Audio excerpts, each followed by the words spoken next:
seterusnya. Jadi etika Nabi itu Masya Allah dahsyat sekali ya teman-teman. Dan itu sekarang dipakai ya sama siapapun yang pengembala atau pengusaha-pengusaha dalam bidang peternakan, itu kan gimana caranya mereka membahagiakan binatang ternak mereka kan.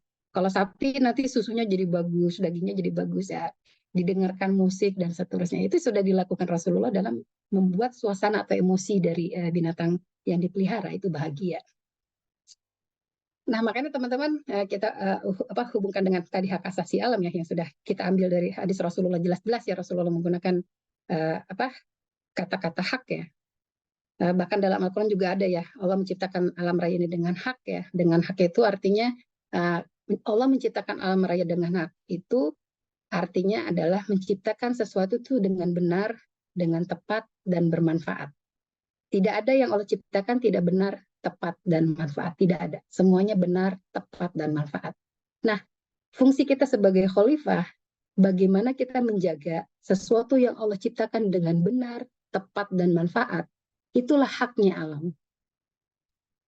Nah, jadi tadi di dalam hadis jelas dikatakan kata hak, dalam Al-Quran juga jelas ada kata hak ya, maksudnya kebenaran, dan itu harus kita pertahankan sebagai bentuk hak alam di dalam Al-Quran. Nah, di dalam Al-Quran juga kita lihat ada aktivitas-aktivitas alam, teman-teman. Sabbahalillahi ma fis samawati wa ma fil ardh.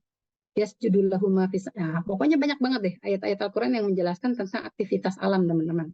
Ternyata mereka juga beribadah. Hanya saja kita nggak paham. Walakin la tafqahuna tasbihahum. Kita nggak paham nih.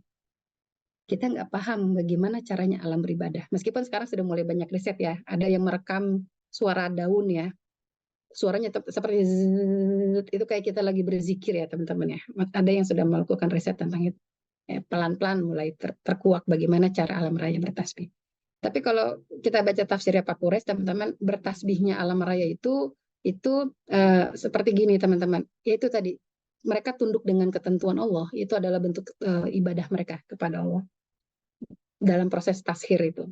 Kalau alam raya mau membelot ya udah bisa saja sebenarnya, tapi karena taat kepada Allah tadi ya, nah itulah tadi bentuknya sabbaha, bentuknya mereka bertasbih kepada Allah dengan taat kepada ketentuan Allah. Dan ternyata menariknya teman-teman, alam raya juga sholat ya, ada dalam Al-Quran itu semua. Jadi semuanya ini ada dalam ayat Al-Quran, selama juga ada. Itu adalah kita bisa pahami hak tadi ya, kalau sholat adalah hak untuk beribadah kepada Allah, kalau selama hak taatnya alam raya kepada ketentuan Allah tadi. Ada kata umam juga, ada wa ma min dabbatin fil ardi wala ta'irin yatiru bi janahihi illa umamun amsalukum misalnya. Di sini jadi kata Al-Qur'an, kata Allah dalam Al-Qur'an, semua yang ada di alam raya ini teman-teman, kalau tadi contohnya adalah dabbah ya, binatang yang melata dan burung-burung yang terbang di udara, itu semuanya sama kayak kita. Mereka punya komunitas masing-masing, umam. Umam itu komunitas society. Jadi mereka juga punya komunitasnya yang harus kita jaga sustainabilitasnya tadi kata Mbak Alfian. Nggak bisa kita makan ayam nih, ayam tinggal 2 nih. Jantan betina tinggal 2. Kita pengen makan ayam, kita potong dia 2, habislah ayam di dunia. Nggak boleh. Maka kita cuma boleh makan ayam kalau kita sudah pastikan ayam itu masih banyak. Nah, karena ayam masih banyak yang Mbak Alfian ya, nah, jadi kita masih boleh makan ayam. Tapi kalau ayam tinggal 2, teman-teman nggak boleh. Karena ada prinsip umam yang harus kita jaga, teman-teman. Apapun yang tinggal udah mau punah, itu nggak boleh. Makanya ada upaya regenerasi. Nah, di akhir kata-kata hak asasi alam ini ada kata zaujah. Jadi min kulli syai'in khalaqna zawjaini la'allakum tadhakkarun. Semuanya berpasangan. Nah, karena semuanya berpasangan, baik secara biologis ya, kalau untuk jantan dan betina bagi hewan, ini adalah isyarat hak mereka untuk beregenerasi. Jadi mereka punya hak beregenerasi, teman-teman. Nggak boleh sekali lagi kita memakan sesuatu yang sudah mau punah. Itu hak-hak alam ya yang harus kita hargai. Jadi saya ingin menegaskan di sini, teman-teman, alam punya hak secara moral dalam Al-Quran dan hadis. Tinggal bagaimana tadi kata Mbak Alfian ya, pemerintah ini punya kebijakan berwawasan lingkungan yang menjelaskan tentang hak-hak alam, sehingga siapapun yang menabrak ya peraturan itu harus ditindak secara tegas. Nah, makanya menariknya teman-teman, kita punya korespondensi nih antara hak asasi alam dan hak asasi manusia. Kalau kita merujuk kepada hak asasi alam versi PBB ya, yang punya 30 poin, Itu sebenarnya punya hubungan tuh teman-teman. Kalau manusia punya hak untuk setara dan apa namanya bebas ya dari bentuk segala macam diskriminasi, alam juga punya hak untuk dihargai kan. Tadi dalam Al-Quran dan hadis yang sudah kita bahas. Manusia punya hak untuk hidup independen dan keamanan. Alam raya juga punya hak untuk hidup secara harmonis dengan sesama makhluk ciptaan Allah yang lain. Manusia punya hak untuk bebas dari persekusi dan abuse treatment ya, perlakuan yang apa namanya merusak ya. Nah, alam raya juga punya hak untuk dapat diperlakukan baik oleh manusia.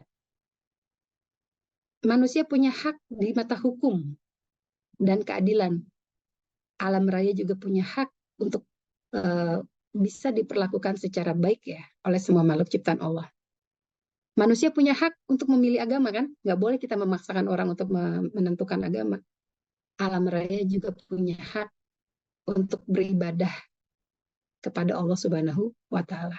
Makanya tadi nggak boleh kita motong kehidupan sesuatu di alam raya ini tanpa izin sama Allah, karena mereka juga beribadah sebagaimana. Nah, manusia punya hak untuk kesehatan. Alam raya juga punya hak untuk melakukan untuk dihargai eksistensinya. Makanya ada juga hadis Nabi tuh, ada sahabat yang binatangnya itu diperlakukan secara tidak baik ya, tidak diberikan haknya untuk makan dan istirahat. Nabi marah karena dia juga punya hak untuk bisa hidup tenang, istirahat, makan dan supaya dia bisa melakukan kegiatan-kegiatan ini yang diperintah oleh tuannya. Jadi tuannya itu nggak boleh merintah binatang kalau binatangnya itu nggak dalam kondisi yang sehat, baik dan bahagia. Itu ada ajaran juga dalam hadis. Manusia punya hak kerja, ya alam juga punya hak untuk melakukan aktivitasnya kan. Tadi dalam Al-Quran ini nanti teman-teman sengaja saya tulis kiasnya, teman-teman bisa merujuk ke sana.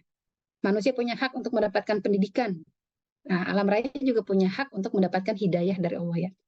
Dalam surah Al-A'la, Sabbihisma rabbikal a'la alladzi khalaqa fasawwa walladzi qaddara fahada. Itu kalau kita baca tafsir Tantowi Johari, tafsirnya Pak Kures, di situ dijelaskan bahwa disinilah pelajaran yang bisa kita ambil dalam Al-Quran, teman-teman, bahwa tidak ada abiotik, Mbak Alfian. Tidak ada abiotik di alam raya ini. Semuanya biotik. Karena mengapa bisa dipahami seperti itu? Karena dalam Al-Quran, di situ dikatakan bahwa segala sesuatu yang Allah ciptakan, diciptakan dengan ciptaan yang sempurna, dan mereka mendapat petunjuk. Nah, dengan kata mendapatkan petunjuk, ini berarti mereka punya potensi, Mbak Alfian dan teman-teman. Meskipun bukan dengan gaya seperti kita manusia, tapi mereka punya petunjuk, mendapatkan mereka punya potensi untuk menangkap petunjuk. Nah, ketika Allah menggunakan kata Allah di dalam Al-Quran, Allah memberikan isyarat bahwa segala sesuatu di alam raya ini mendapatkan petunjuk, berarti setiap yang Allah ciptakan itu punya sense untuk bertahan hidup. Maka kalau kita lihat kucing, dia kalau nyebrang itu pasti lihat kanan kiri kan? Nah, itu adalah sense ya. Dia jadi punya pertahanan untuk bisa hidup dan seterusnya. Jadi itu salah satu bentuk hidayah ya yang Allah berikan kepada makhluk ciptaan Allah yang lain. Dan di samping tadi ibadah yang lain. Dan juga menarik nih, saya yakin Mbak Alfian tahu tentang Elizabeth Sartoris ya, Art is Life, tadi ada Motherland gitu ya.